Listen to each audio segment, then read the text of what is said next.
Recording in progress. Okay, all right. Thank you, everybody, for being here. We're going to start. My name is Daniel Ware. I'm the genealogy librarian here at the Kentucky Historical Society. I'd like to welcome those of us that are here in person and those of you here on Zoom for attending. Just a quick housekeeping, just real quick. If you do have any questions, just type it up in the chat, and we'll address those at the end of the presentation, just so that Dave can get through his presentation, and he may actually answer questions you may have through his presentation. So then we can address those at the end there. And so anyways, all right, so we're going to start. So today I'd like to welcome Dave Schroeder. He's the executive director of the Kenton County Public Library, and he's I view him as probably one of the best experts on church records. I've come to many of his presentations at conferences in the past, and so then when we were looking to get guest speakers this year here at KHS, he was one of the top choices I had. So I would just like to welcome Dave, and I'm going to go ahead and we're going to share the screen so then we can bring up his presentation and he can officially start.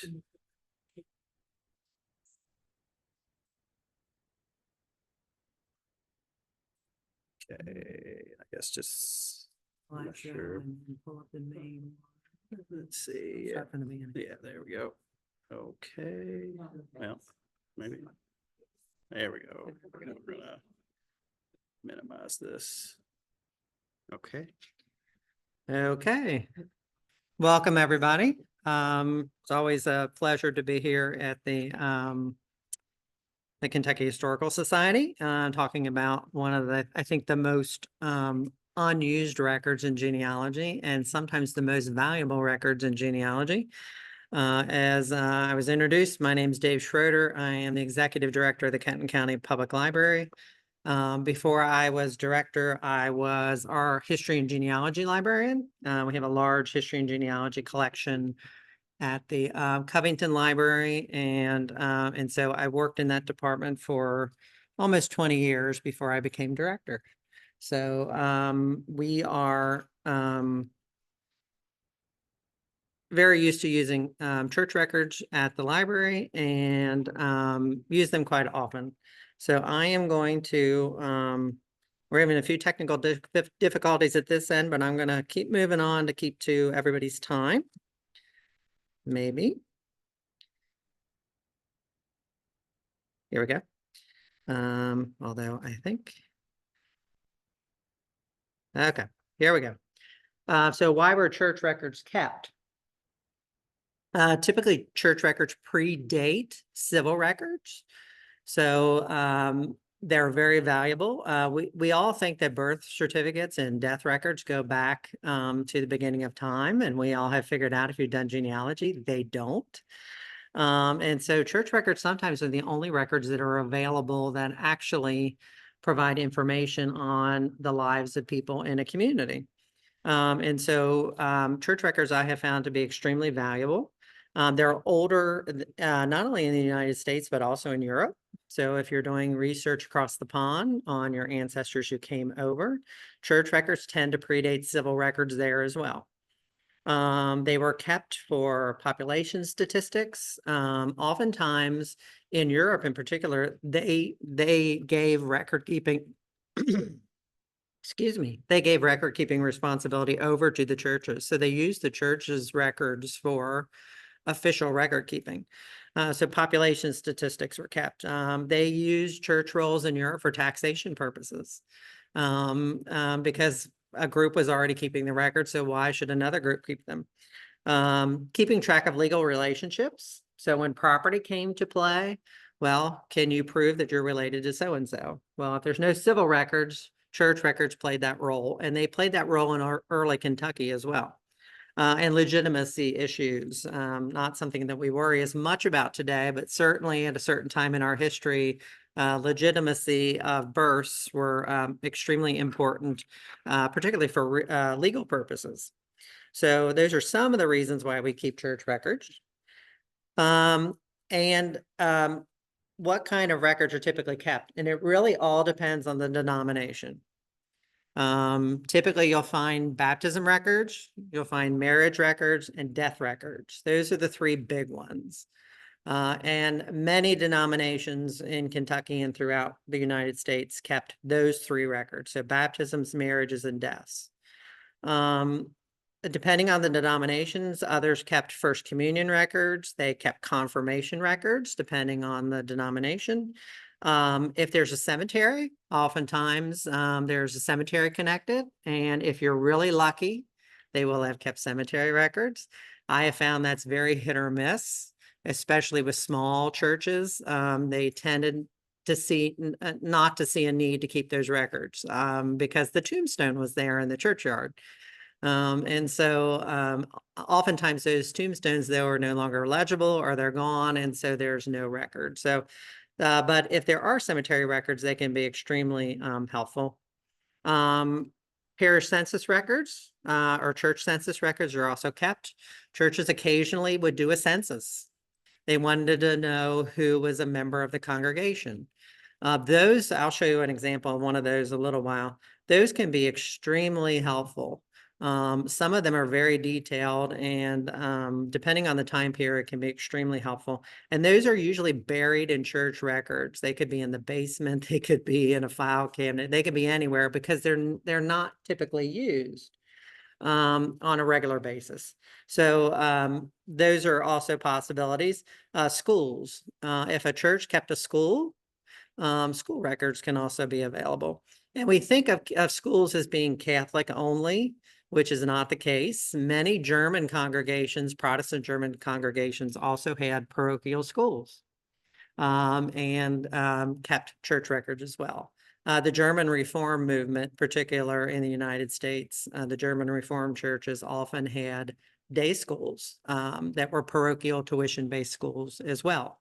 So if those records exist, they can be very valuable also. I have found usually the stronger the center organization, the more complete the record. So if it's a hierarchical denomination, record keeping was not only valuable, but they're also required. So those would be, if they have a bishop, they tend to be more hierarchical.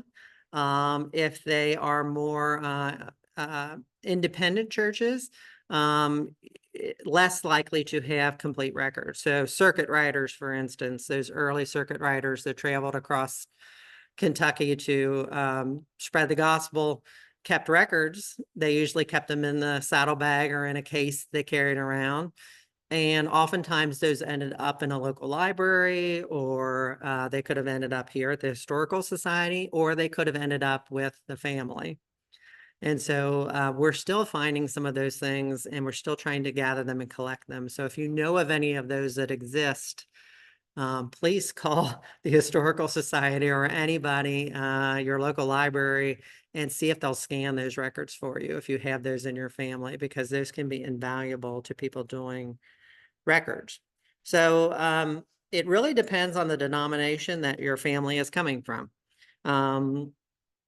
So I'll show you a few examples as we move forward. So who kept records? Usually it was the priest or the minister. If it was a Jewish congregation, obviously the rabbi.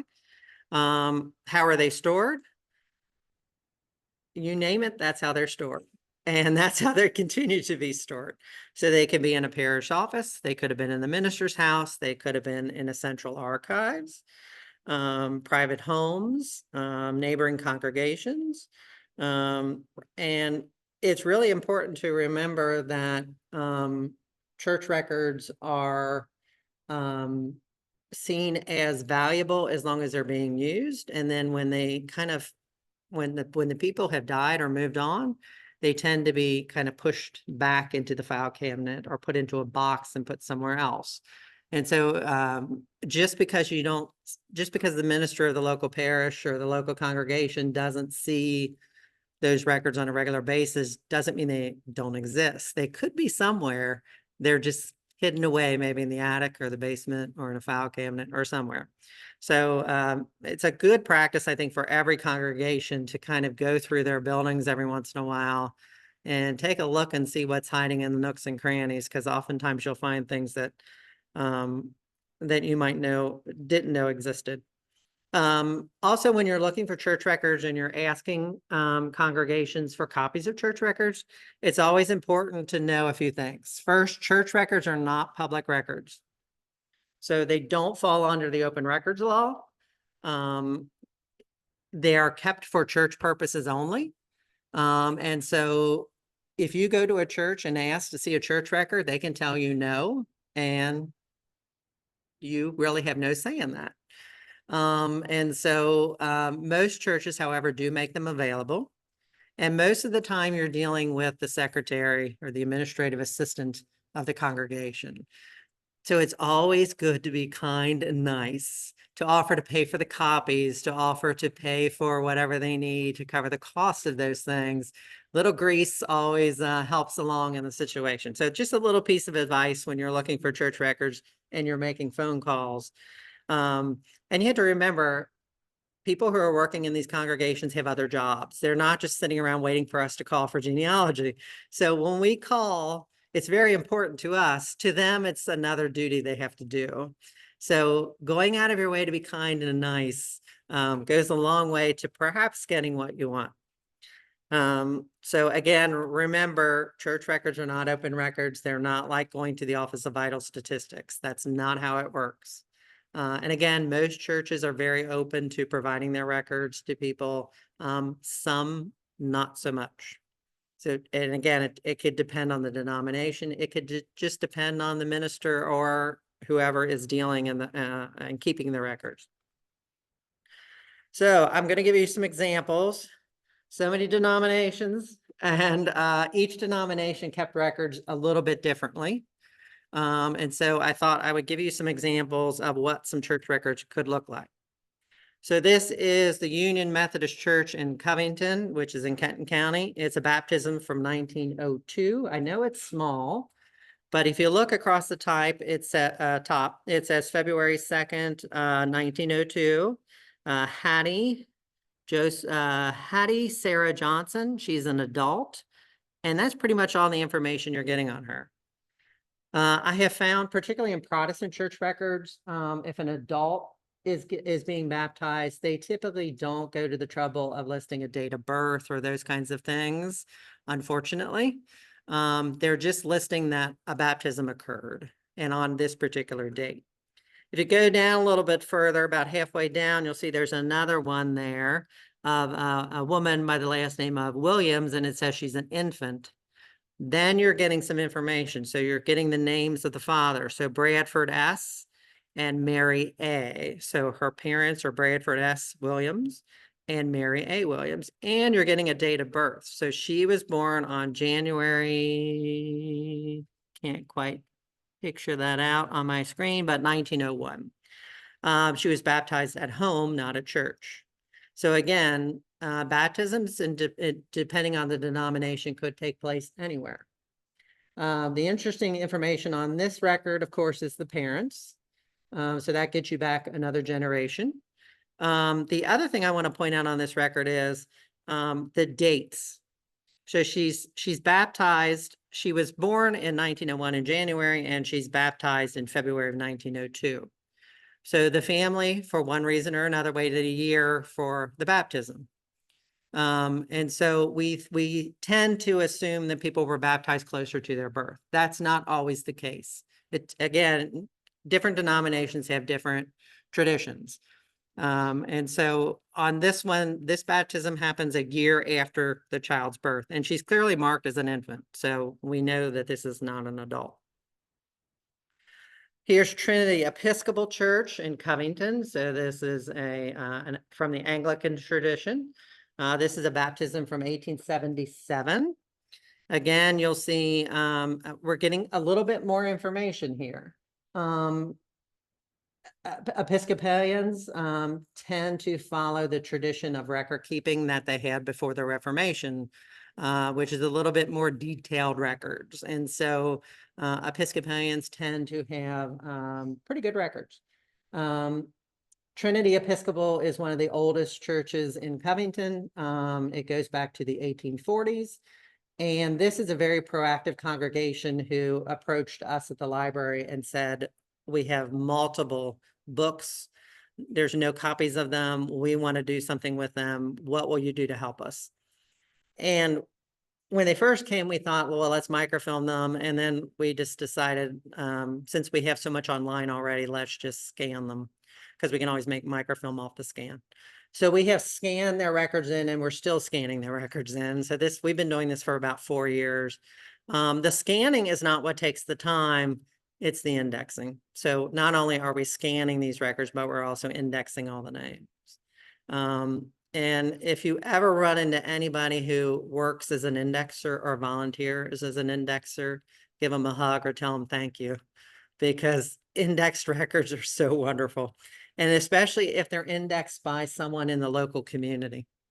I'll show you some examples of that too, because some of our national record databases like Ancestry have people from Salt Lake City or from who knows where indexing records from Frankfurt. Well, in Frankfurt, if you see a name that's weirdly, the handwriting is a bit off, but you've lived in Frankfurt forever, you know what that name is, because you recognize the name. And so you index it correctly.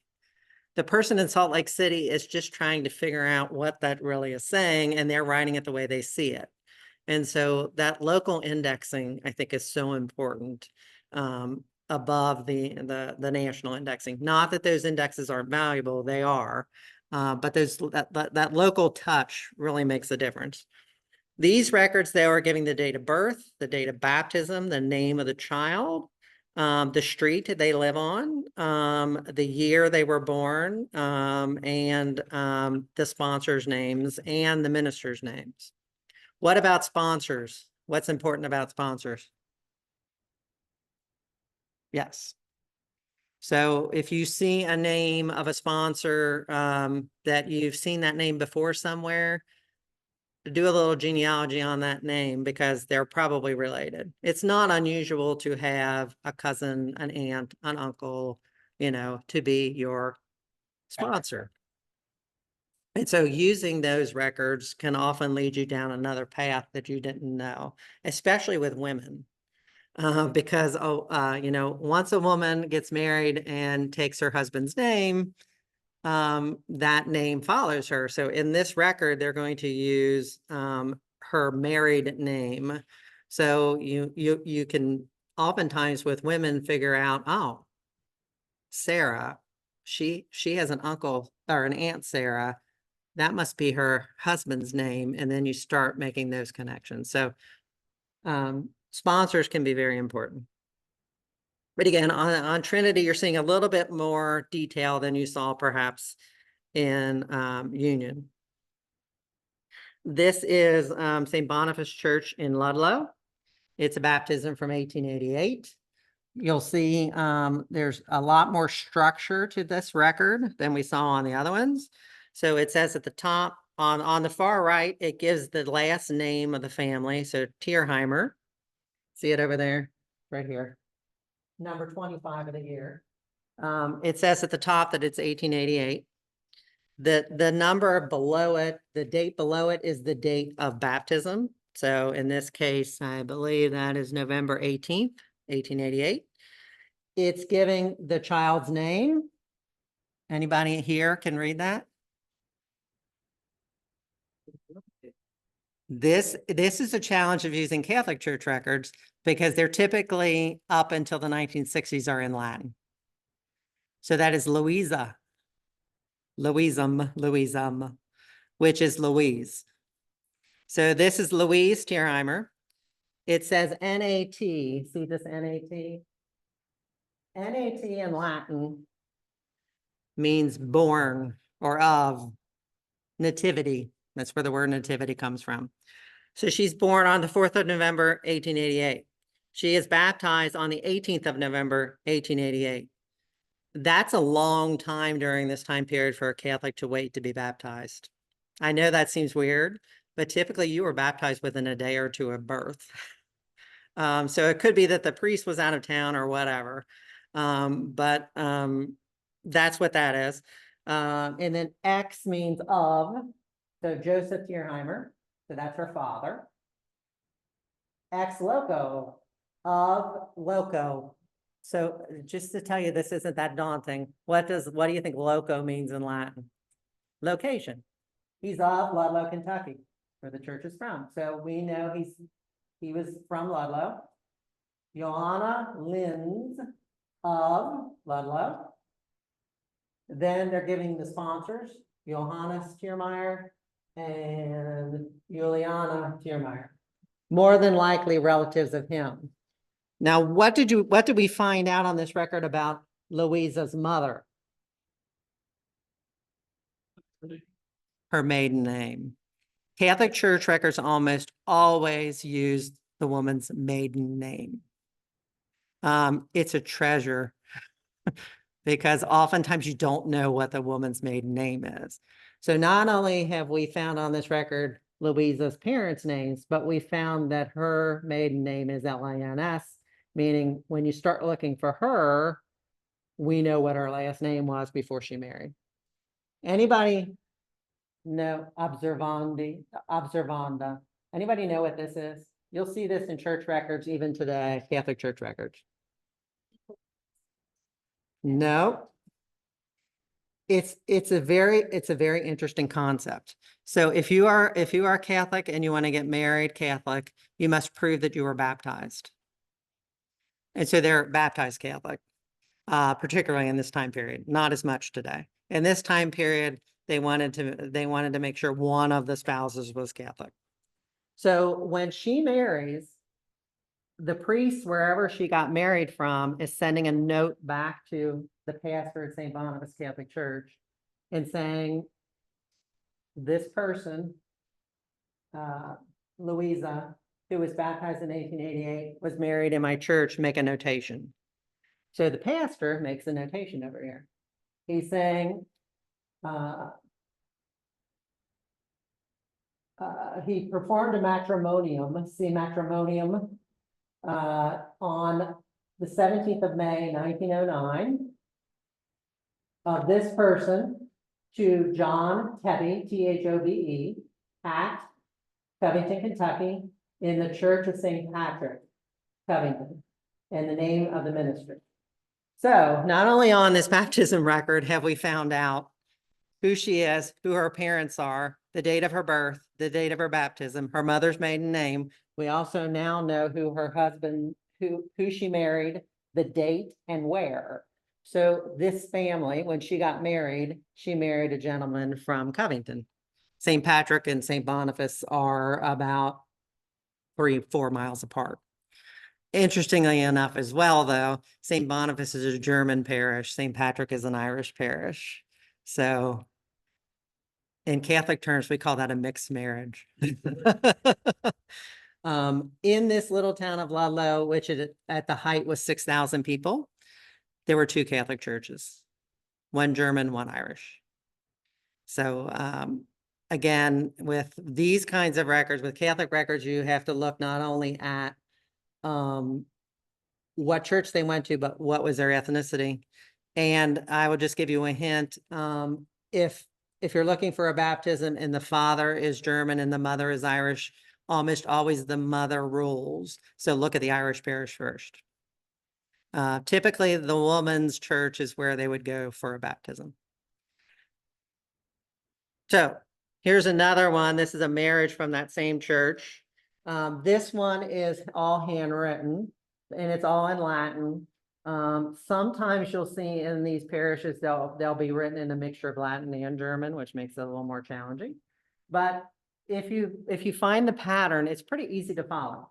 So 25th November, 1914. Name of the two, Algire, Dickman. Both of those families are still around, and I know both of them. So it says matrimonium, see, matrimonium. Johann Algire of Ludlow, Kentucky, baptized in St. Barnabas Church, Ludlow, Kentucky. So we know he's born in Ludlow, Kentucky. He was baptized on the 14th of February, 1888. He married Maria Dickman. This name has changed in spelling. Today it's Dickman. In this record, it's Dieckamann. So they dropped the E and they dropped the N. And this happens a lot with immigrants from different ethnic backgrounds. The name becomes more Americanized over time. So if you see a name that's close, but not exactly close, don't say that that's not the right person. And even in British, Scottish, Welsh, all of those folks from the British Isles, if the name was difficult, oftentimes it was tweaked a little bit. The spelling changed a little bit. So when you're looking for those things, remember spellings do change. On this one, it gives the father's name of the groom and the father's name of the mother of the bride. And it gives the two people who were the witnesses, Algar and Dickman, more than likely a brother and sister to the bride and groom. And then the pastor's name at the bottom. Also shows that the Nope. wife was baptized. Yes, St. she was- Anthony's in Cincinnati. St. Anthony in Cincinnati, good point. So, 3rd of January, 1886. So if you wanted to follow her genealogy, if the woman is the one you're really following, you need to jump the river and go to Cincinnati and look at St. Anthony Church in Cincinnati to find those records. And more than likely trace the family starting back in Ohio, not Kentucky. So here looks like chicken scratch. This is an older priest who's writing this record. It's from St. Boniface again. I got 3 from this one church. But I just wanted to give you an idea of some of how different records can be depending on what you're looking at. This one says obit, O-B-I-T. So what is this? Yeah, death record. Died day 28th of March, 1898. NA is an abbreviation for that not nativity. So of Carolina Bruns. There's the word again, N-A-T-A, Tepe. Anybody guess what that means? So this is the obituary or the death of Caroline Bruns, born Tepe. You just got her maiden name. So the priest decided, let's add her maiden name. She is the widow of Bernard Bruns. Now you got her husband's name. She died on the 28th of April, or she was born, sorry, not born, nativity. She was born on the 28th of April, 1825. And then the rest of it is saying where she's buried. So on this chicken scratch that you think is a totally piece of junk, if you first looked at this record, you would say, not telling me much. Well, it tells you her name, tells you when she died. It tells you her maiden name. It tells you her husband's full name, and it tells you her date of birth. All in that one little tiny little chicken scratch that he decided to write down. And, you know, never overlook something that looks like it's inconsequential. Because I think most people would look at this record and say, there's nothing really there, and move on. There's quite a bit of information there. Here's a death from Trinity Episcopal. I know it's kind of hard to see, but again, you're giving a lot of good information. So you're getting the date of death, you're getting the name of the individual, you're getting the date of the funeral, and you're getting their residence. So this is an urban church. So this person is living on West 12th Street in Covington. This one's living in West Covington, which at this time was a separate city, more West Covington. So this congregation was drawing, there was only a couple of Episcopal churches in Covington. So they were drawing, and they were the only 2 in the county. So they were drawing from all over the county. So a lot of times these records will give you an indication of Okay, I've been looking at Covington, but really I need to start looking in West Covington, which has been annexed by Covington, but at one time was. At this time, which is the 1800s, West Covington would have been an independent city. So if you're looking in the census for under Covington, she's not in this Covington census. She's in the West Covington City Census. So if that's the only, if you're only looking in that one little place, you're not going to find her. You're not going to find the family. And so, again, good records. Lots of them are giving middle names, which is always helpful. How many of you have found people who go by their middle name in genealogy? They're named after the grandfather, the grandmother, because, you know, you have to. But the mother and father really wanted to name them something else, and so they go by the middle name. And so, again, those middle names can be extremely helpful. What's missing on this page? I know it's hard to tell. It's giving you the date, but not the full date. There's no year. So a lot of times on these records, you have to turn the page back. So at the beginning of the year, they'll write 1888, and then they'll keep recording deaths until it's 1889. And then at the next, that page, they'll do 1889. So if you're on a page that has no year, you have to keep going back a page or so. So if you're making copies, make sure on this record that you would have written somewhere on the back or the front, or if you've copied it like I did, you put a date on it, the year, because the month and day is great, but without the year, you're missing a really key piece of information. So this happens a lot with church records, I found. They just do the year once, and then when it changes, they'll change it. But sometimes that's 10 pages later or 15 pages later, depending on how big the congregation is. This is a census record, and I have found these in Catholic and Protestant churches of all denominations. I found them in Baptist congregations. I have found them in Europe. They were very common in Europe, actually. They would do them on a regular basis. It was a way of keeping track of who lived in the congregation and details about their family.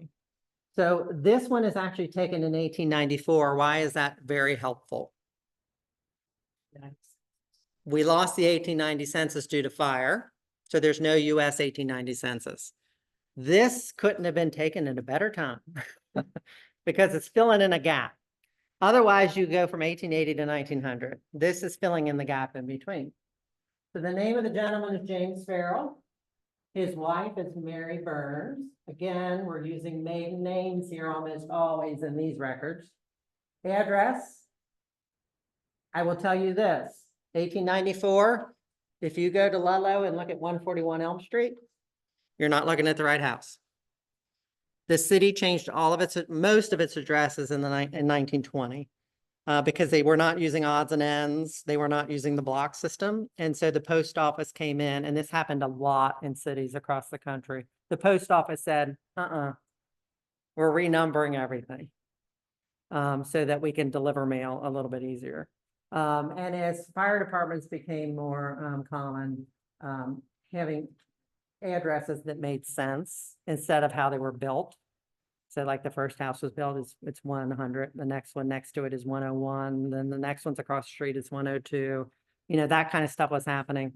They came up with a block system. So you have to go and do some more research to find out, okay, 141 probably, oops, what did I do?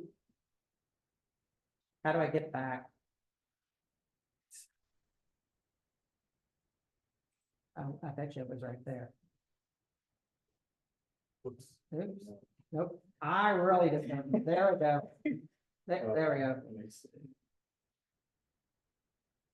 Sorry, folks, that's my fault. I accidentally touched the screen.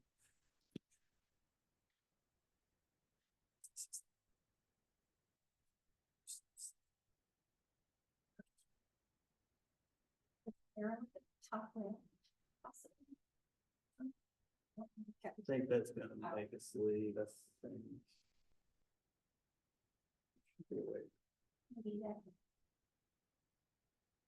To get it back to, is that, how about that second one from the bottom? The size one. It's like most touchscreens, you bring two fingers together. Yeah, that's what I was.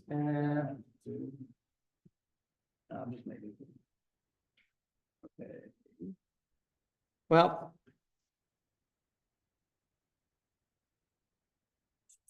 That's the thing for Zoom. gotcha. Well, I'll keep talking while we move on, but I'm going to tell you a little bit more about this record. It tells you the date of birth for each person. So you can kind of see it on the edge there. It gives you the place of marriage and the year of marriage. So again, West Covington, we saw that in another record. West Covington is between Covington and Ludlow. So, and there's one church in West Covington. It's still there. You want records on this family for the Burns family or that Farrell family, you probably want to go to St. Anne in West Covington and you'll find those records there.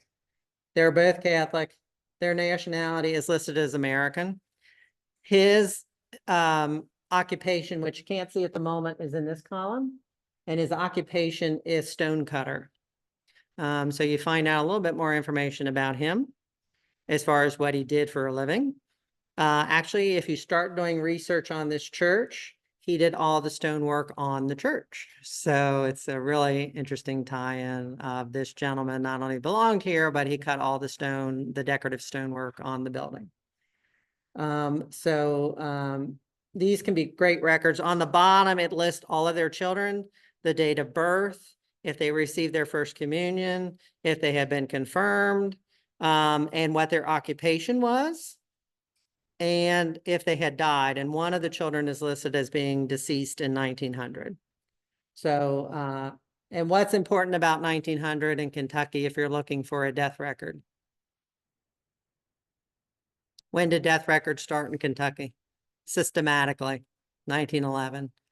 Fortunately, in Northern Kentucky, the cities of Covington and Newport kept births and death records before the state required it.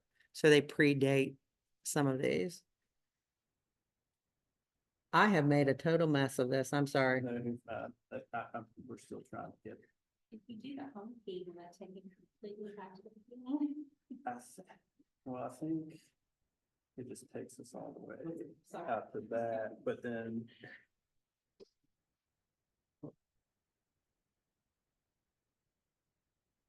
I don't know why it's only. Let's see if it, the next screen, what it does.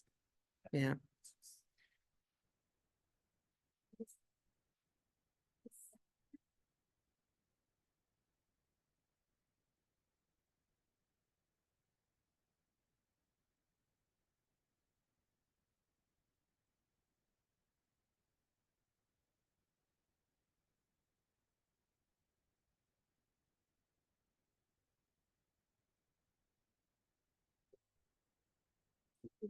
Right.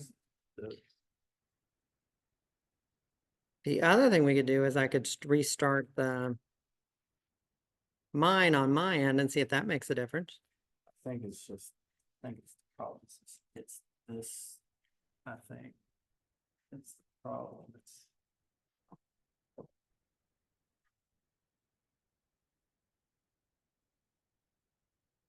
Well, we're going to plot on, and I'll be as descriptive as possible.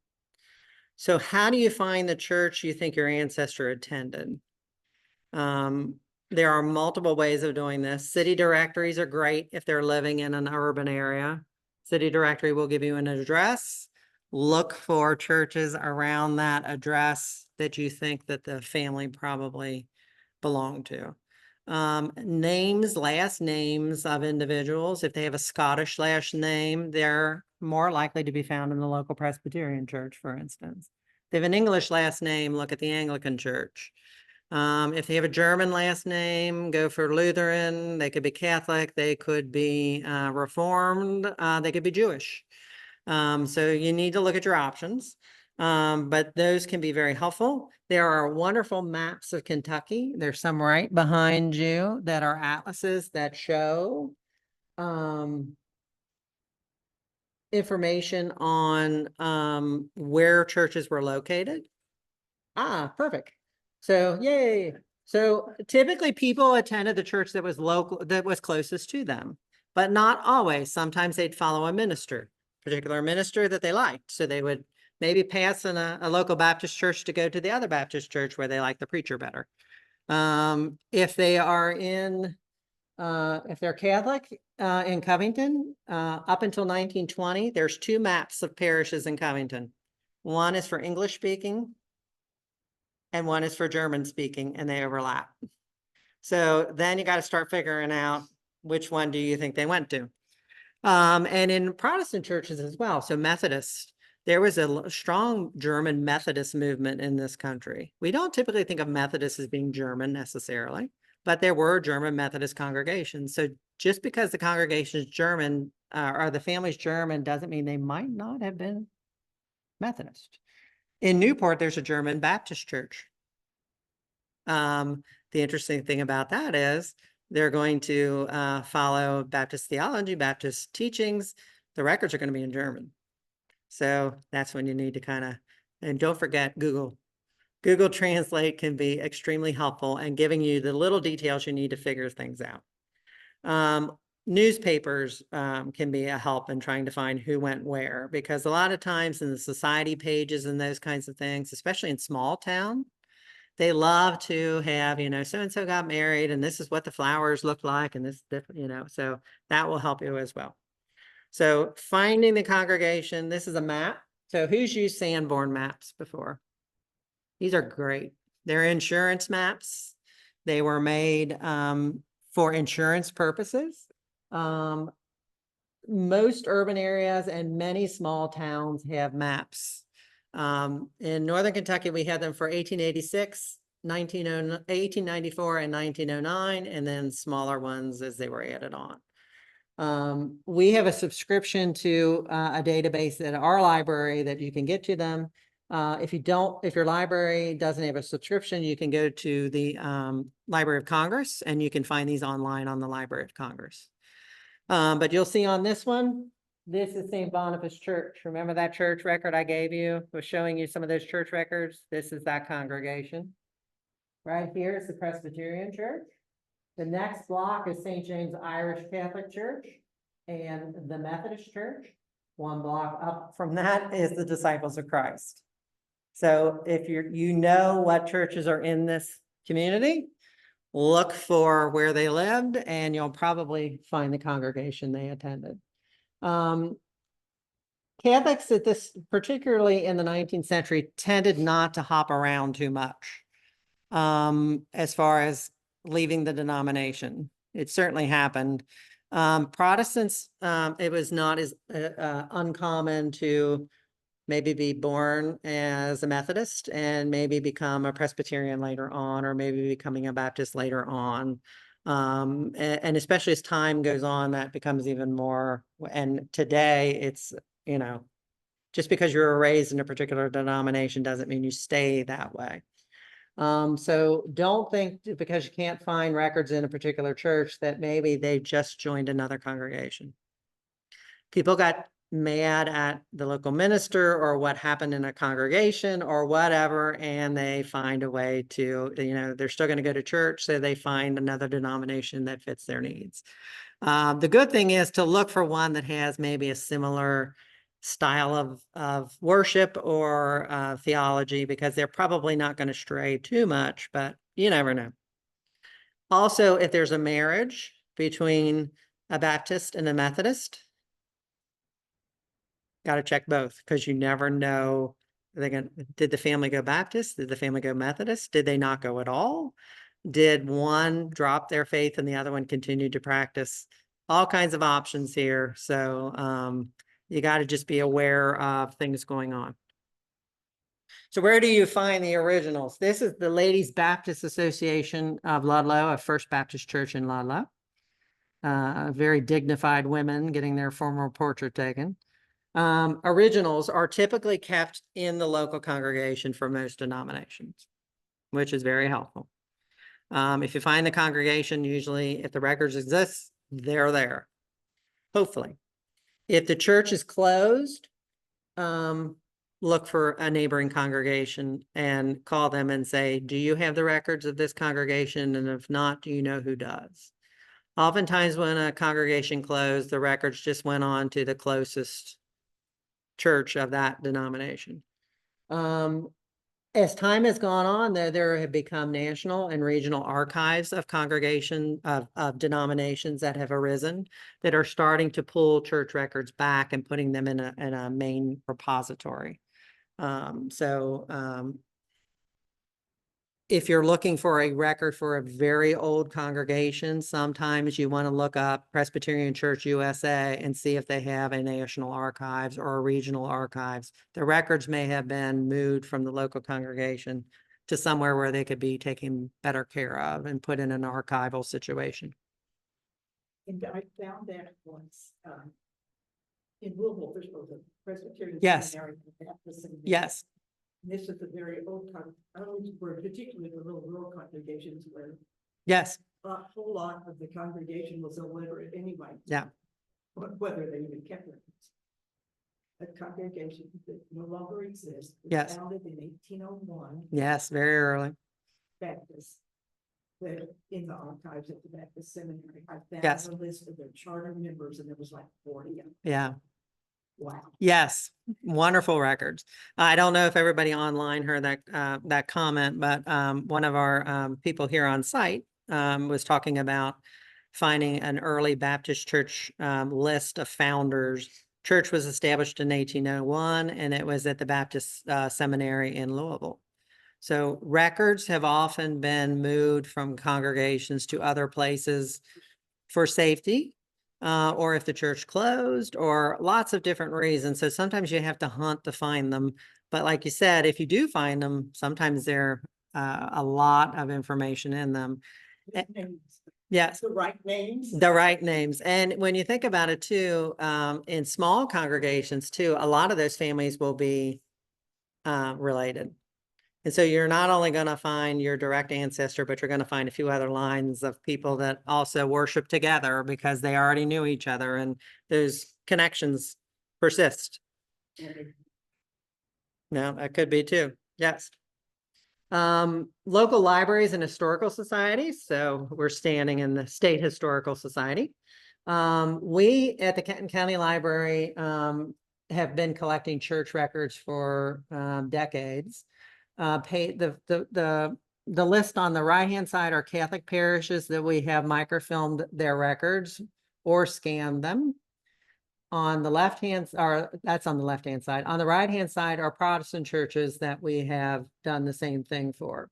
So what we typically are doing is if we see a congregation that is closing, we will approach them and say, before these records get sent somewhere else, to the National Archives or to their national archives or their regional archives, can we scan them or microfilm them?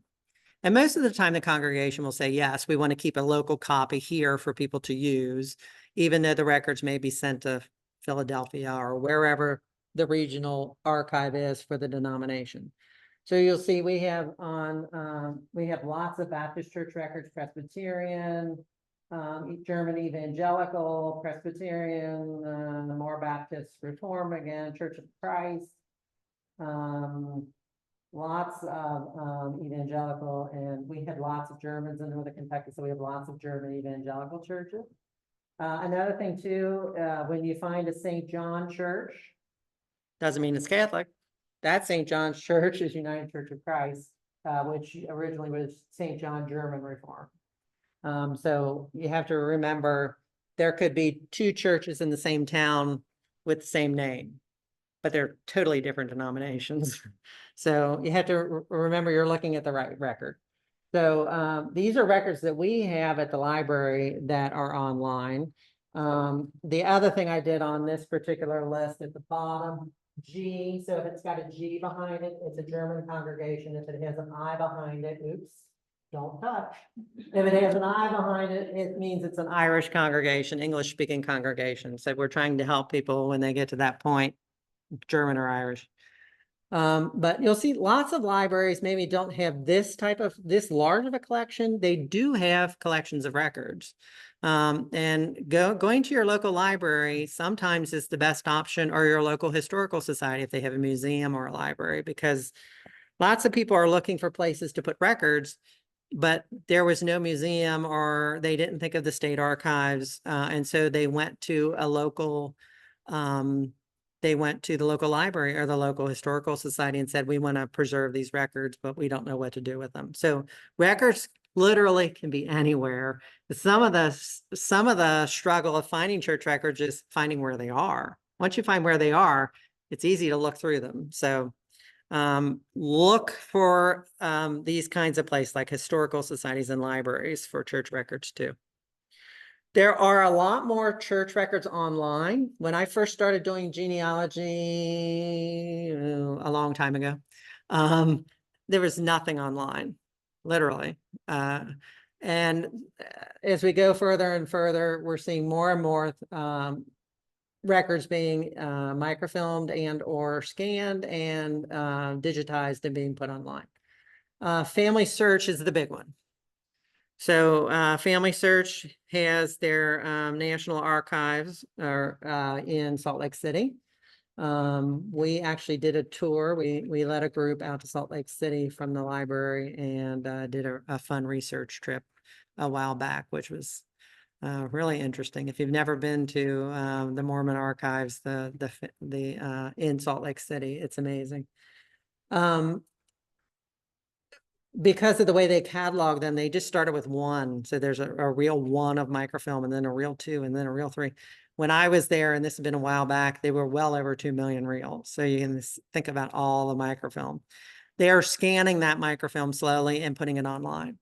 So if you go to Ancestry, Family Search, their portal online is ancestry.com. More and more of their microfilm is being scanned and put online, and more of it is being indexed. My suggestion is, if you haven't done that in a while, go back, because they're constantly adding more and more as they go along. Their goal is to get every roll of microfilm scanned and put online. And there has been some effort to make sure church records are a priority, because they know the value of them for the reasons we've just discussed. So Family Search is invaluable for those kinds of church records. Family Search has gone around the world and done microfilming of records over their time period. So you'll find records not only from the United States, but from Europe, from Asia, from all over the place, South America. They have done an enormous amount of work in microfilming and now scanning records. Find My Past is a newer online database. All of these are subscription databases, by the way. Libraries, most libraries in Kentucky have Family Search. You probably have it here at the Historical Society, so you can use it here. I will tell you, there is a difference between Family Search Library Edition, which they sell to libraries, and the one that you can do online. The one that you pay for online has more material on it than the one they will sell libraries. So they're holding things back so that you will pay the extra fee to get. So what you can do is you can go on, use the libraries or the local historical societies. You can use it here. Do research, buy a 1-month subscription, mine it as much as you can, get as much as you can out of it that's not covered in the library edition. And then do that every once in a while, and you'll pick up more and more things that they're downloading. The nice thing about Find My Past is they're downloading UK, Ireland, and the United States church records. So a lot of the Irish and UK church records that if you're looking for those denominations or people from those, your ancestry comes from the British Isles. Find My Past is a leader in putting those records online. My Heritage is a fairly new one as well, and you'll find odds and ends on My Heritage as well. But if you're gonna buy one of those, I would start with Family Search first, and then move your way down. Oh, I missed the question. Family Search is free, it's Ancestry. Oh, sorry. You are correct. It's ancestry.com that I've been talking about. Family Search is the cousin, so to speak, of Ancestry. Family Search has much less information on it than Ancestry. So Ancestry is what you will be using online through the Mormon Church. Thank you for pointing that out. The family search is also. Correct. And it's interesting because some churches have allowed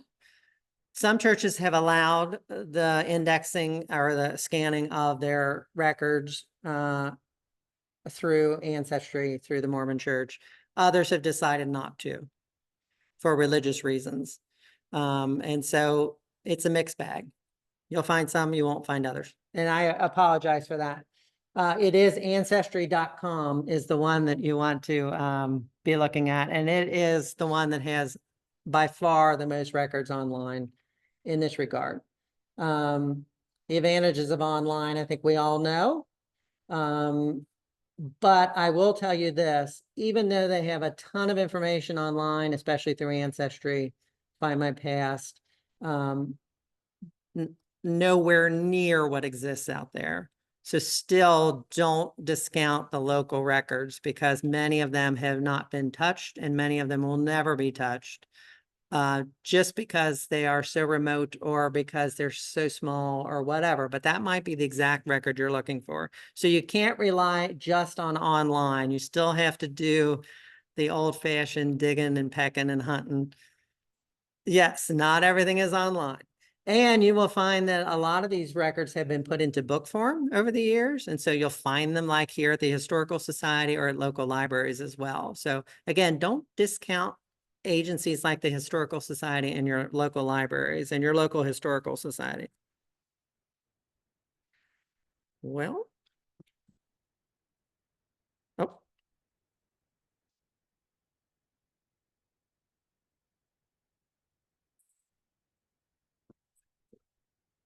On it before. There we go. Oh, there we go. So I just want to give you an example of jumping the pond, because I know a lot of you have done considerable research and you're kind of stuck. So you know the family came from a particular place in Europe, but you don't know how to get there. So you've done your research in the United States and you're kind of stuck. So I'm going to give you a few examples from Germany. And the two databases are Matricula and Archeon. So this is Germany before unification in 1871. Germany was not a state before that year. It was a hodgepodge of municipalities, duchies, you name it, they had it. All of these would have a king, a duke, some different leader, and they were all administered separately. In 1871, there's a merger and there's a unification of Germany. This all becomes the state of Germany. So that's why if you're looking in census records before this time period, you'll often see nativity or place of birth is Hanover, Oldenburg, Hesse-Kassel. It's not Germany because there was no Germany. They all spoke a common language. They all had a common culture, but they were not all in one state. So German records keep similar records of what we've already talked about: baptisms, marriages, death, confirmations, first communions, church censuses. They very similar records. So if you're familiar with German church records in this country, you'll be very familiar with them in Germany. And they're either kept in German or Latin, depending on the time period and the denomination. I'm going to give you an example of how I was able to jump the pond. So this is my great uncle, Joseph Aloysius Schroeder. He's born the 24th of November, 1881. His father is Henrico, which is Henry Schroeder. His mother is Carolina Meyer. Worst name in the world to have doing German genealogy. Schroeder's bad enough. Meyer is even worse. Lots of them. But what does this tell you? Where's Henry born? This is a Cincinnati church record, by the way. It's from St. Paul and over the Rhine in Cincinnati. Where is Carolina born? Lengerich, Langerich. So, do a little digging. Guess what? There's a little village outside of Munster, out in Osnabrück, Bremen, here's here, in Germany, named Langerich. I have found what village she's from using an American record. Sometimes obituaries will tell you the village they came from. Sometimes they're on a gravestone, believe it or not. So you have to look at the American records for hints. If they belong to a society, sometimes they'll say where they were born. They'll give you the village. But the village in Europe primarily is the key. Records were kept on the village or the city level. So you're looking for the village, which makes it even harder because some of these villages had 200 or 300 people in them. But that record of my great uncle told me where my great grandmother was born. So for years, I was writing to the archives in that little community and never got a response. And so unless me going to Germany and actually going to that little village, I really had no options. Matricula has recently come online. This is a free database. This one is Catholic Church records in Germany and German-speaking areas. So it covers Austria, it covers the Sudetenland and the Czech Republic, parts of Poland, where German-speaking peoples live. So the nice thing about Matricula is it's free. So when this came up, I got very excited because I typed in Langerich. They had the records for St. Benedict Church in Langerich. Here's what they have. There are actually 4 churches in the area, but they're all, the dates of their founding are all much later than what I need. So I know it's St. Benedict is the one I need. They give you a picture of the church. So it's kind of nice to see the picture of where your ancestor came from. And it gives you an old map and a new map.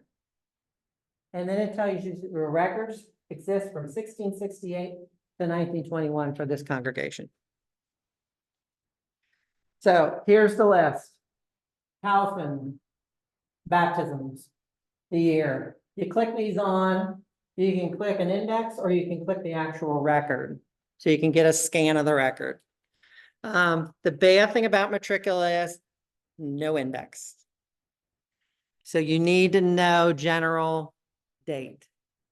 Then you just have to start plotting through. So you think, I knew she was born in 1855, Carolina Meyer. So I started in 1855. Sometimes the records are wrong. In this case, they actually were right. So 1855, I looked on Matricula, found St. Benedict Langerich, baptism of Maria, Carolina Meyer, July 19th, 1855. Meyer, Maria, Carolina. She's actually not from Langerich. She's from Handrup, which is a tiny little village next to Langerich. It's so small it didn't have a church, so they went to Langerich. So this gives you an even more proper location. The nice thing about this record is parents. If you type this sentence in, you'll find out this is parents. Johann Clemens Meyer, and I knew Caroline from census records of the United States. Father was Clement. I did not know his first name was really Johann. He never went by Johann. She never went by Maria. She was always Caroline or Carrie, and he was always Clemens or Clem. So found their real name. And his mother is Magdalena Rensen, R-E-N-S-E-N. Here is the names of the sponsors and basically the name of the rector. So I found out Maria's father, found out her mother. I knew nothing about her mother except on her death certificate. Her death certificate lists her mother as Christina Renza, R-E-N-Z-A. Later in my research, I discovered that she actually died on the ship when this family was coming over and was thrown overboard. So when Carrie dies and they said, who is her mother? somehow Renson became Renza in family tradition. So I was actually able to find her real name because every time I looked for Renza, there was nothing because it was a made up name because that's what the family remembered. Caroline or Carrie was 5 on the boat coming over when her mother passed away from illness and was thrown overboard. So Clemens arrives in Baltimore, comes to Cincinnati with his mother-in-law. The mother-in-law was on the ship and 4 children under the age of 12. Carrie being my great-grandmother. Clemens being my great-grandfather. So you start looking back, families tended to stay in the same place in Europe, especially if they were peasants. My family are peasants. They are actually listed in records sometimes as peasants. So they stayed in the same place for a very long period of time. So I started looking for a marriage record. Johann Clemens. So I knew the oldest child's birth date from a census in the US. So I started looking around that time period. Usually the first one is born a year after the marriage or shortly soon after. We've all done this research. Johann Clemens Meyer, Maria Anna Renson. The great thing about these records are their parents. So I find out that Johann's father is Joseph Meyer and his mother is Margaret Adelaide Kobe. And her parents, Maria Anna Renson, are Gerhard Bernard Renson and Maria Adelaide Peters. So I've gotten back another generation. So remember we started out with Caroline? She's married to the Schroeder, 1877, Cincinnati. That record of her son's birth, baptism, gave me language, which got me back to her parents, or his parents, sorry, Maria Anna Renson, John Clemens Meyer, married in 1848. Took me back, gave me both of their parents' names. So in 4 hours, I got back 4 generations. I got back to more than likely these 2 parents were born in the early 1700s. All by using Matricula, which is free and online. Now, the one on the other side is called Archeon. It is set up very similarly. It's Protestant church records for German-speaking areas. So you will see the records that I showed you for my family are very indicative of what you're going to find on Archeon. The system is set up very similarly. The records look very similar. If you go back far enough, the records may have a little Latin in them, but these records will most likely be in German. There is no index for these, just like Matricula. So you got to hunt and peck. The only bad thing about Archeon, why I'm not going to show you examples, is this is a fee-based service. So you have to pay for this one. But it's set up, again, very similar to Matricula. It works exactly the same way. And it gives you access to the German Evangelical Church, Lutheran records, and a few other smaller German denominations. So they are trying to collect all of the German Protestant church records and putting them on this site. So if you have to know the village, I know. This is the hardest part of crossing the pond. So you kind of have to start looking at US records to try to find, and you know, and don't discount, don't just look for that individual where they're from and say, I can't find it, so it doesn't exist. I found it on her son's record where she was from, not on hers. So keep looking, keep digging, try to find that village. The other thing I will tell you is,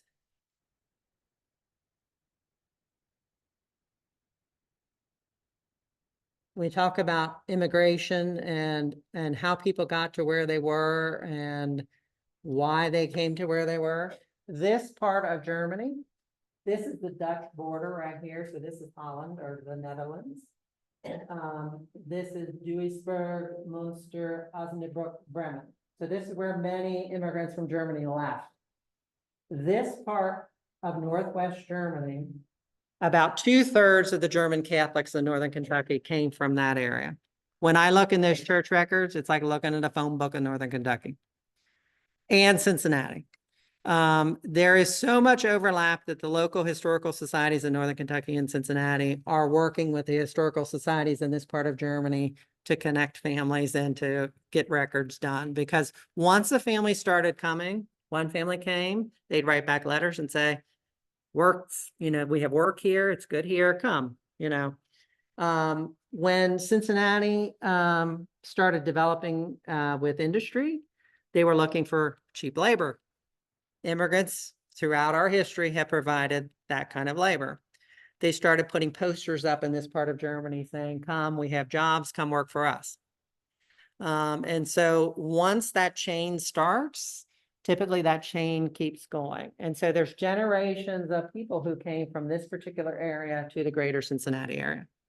Many of them also came to Louisville. Louisville is just a hop, skip, and a jump away when you think about it. Those connections can be interesting too. And when I start putting together my family tree, and so far I have not seen any crossover yet, but I have my mother's side of my family and my father's side of the family, in some cases, are from the same village. They did not know this. They didn't know anything about this because typically you don't talk about it. I don't know if your family's like mine, but once they got here, they focused on being Americans and getting jobs and making a living. And so all of this was lost. And now I'm doing my best to find it back. So, questions about church records. What do you got? Hit me with your best shot. I have a question. Yes. If you found any of your counterparts under localities, say Kentucky, have similar initiatives, you tell me scanning documents, you're going through the pertinence process of indexing and so forth. Do you have knowledge of Yes. locales that are doing something similar initiatives? They tend to be more in the urban areas. So sorry if your family is from the more rural areas. Louisville is doing some of this. Lexington is doing some of this. Paducah has a very strong history and genealogy program. Hopkinsville, I believe, has a nice program. Danville is doing a lot of work in this area. So there's pockets around. What you need to do is look where your ancestors are from, go on to the local website of the library. And if they have a strong history and genealogy section, it'll pop up on the screen, or do a search and it'll show up. Because what I find fascinating about Kentucky is that I don't see in other states in public libraries. We love our history so much in Kentucky, and every library in Kentucky, it may be a shelves that big, 3 ranges of shelves. That's their Kentucky history collection. But almost every library in Kentucky, no matter how small it is, has a local history collection. Kentucky room. Yes, it could be a room. It could be, in my case, when we redid the Covington Library, I was director by then, so I had a little more pull. We turned the whole 3rd floor over and turned the whole 3rd floor into history and genealogy. So there are a lot of libraries across Kentucky that are doing this. If you're looking for public records, KDLA, the Kentucky Department for Libraries and Archives right here in town, has been microfilming for years, deeds, all of those kinds of records, military records. The Kentucky Historical Society is doing work in this area too. So the good thing about doing research in Kentucky is we really love our history and we really do work hard to preserve it. Give you a real quick story. When Dr. Clark, you've all heard of Dr. Clark, he's the father of Kentucky, research. He went into the basement of the Capitol and he found barrels, bourbon barrels. And when he opened them up, they were full of records.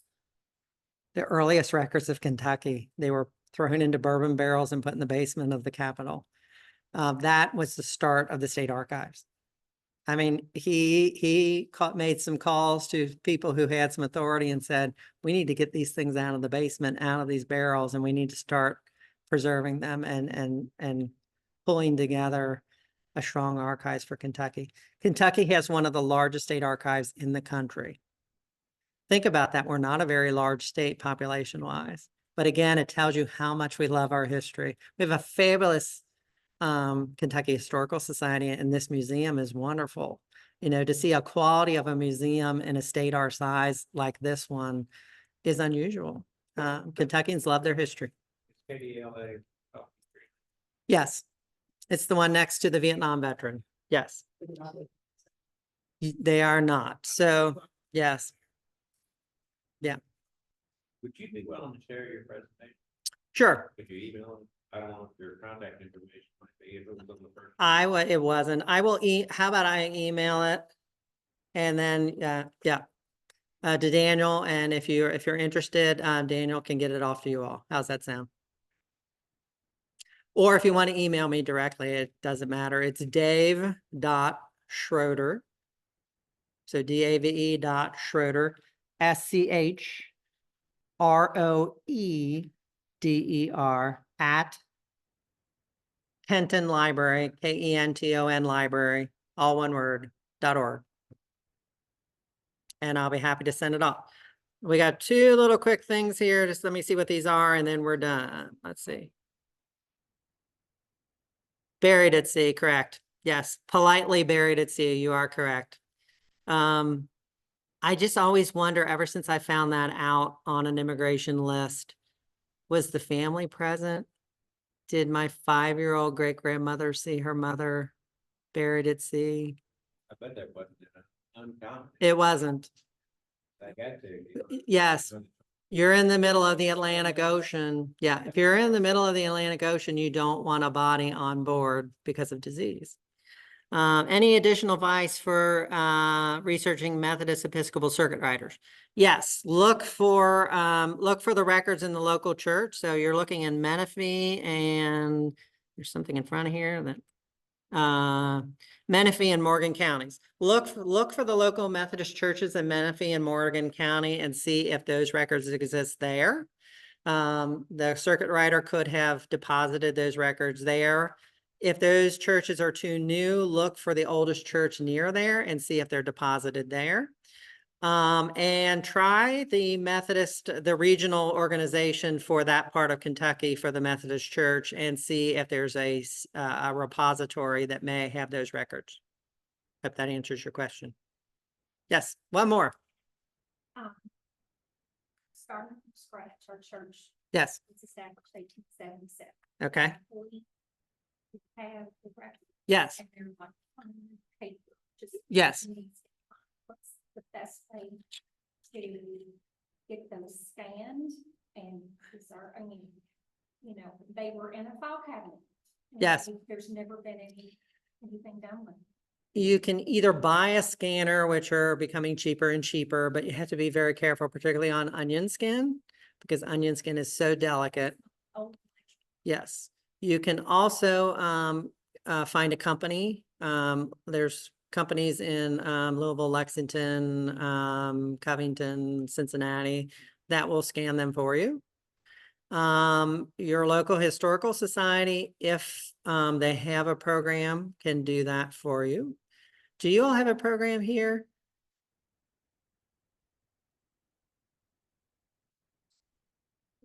Will you scan local records? Not as of yet, but I'm working hard. Yeah. I've been arguments, but I love it. History. Yes. So we don't have a formal program, but we're actually researching what that would look like. Okay. If we hear from patrons, that that's something we have what. Feel free to send us an email or contact me and kind of tell me what you would want to see and kind of that, see if that's something you could offer. Okay, so if you're online, the digital archivist is standing right next to me, or not too far from me. And she said, if that's a need to reach out to the Historical Society and let them know, and they will look at what kind of programs that they, can institute that would best help the community. But either doing them on your own, which is easy enough to do. You can get an overhead scanner for a couple of $100. So you don't have to keep flipping the book over because that causes damage. So you can open the book up. If there's a ditch, in proper librarian language, if there's a ditch, there are scanners that are very cheap that do overhead that will take the ditch out. It will flatten it out. Once you have that digital image, you can pretty much do whatever you want with it. I mean, you could put it online on your church website. You can give it to a local organization. You can index it, which would be great. Or you could contract with an outside company and have them do that for you. It's more cost effective to do it in-house, but it just depends on the condition of the records because you don't want to damage them. And the expertise of the volunteers who want to do it. But it can easily be done. Check with your local library too, depending on which county you're in. They may have a preservation program already going. The other option too is I think UK is still doing some scanning and digitization. Now, if you use an outside group like that, they'll want a copy of it, just telling you, which usually isn't a problem. Any other questions? I don't see any more online. Okay, well, thank you all. Thank you for spending your Saturday for an hour with me, and I hope you got something out of it. And keep doing your research and keep finding more about your families. And remember, church records are important. So thank you.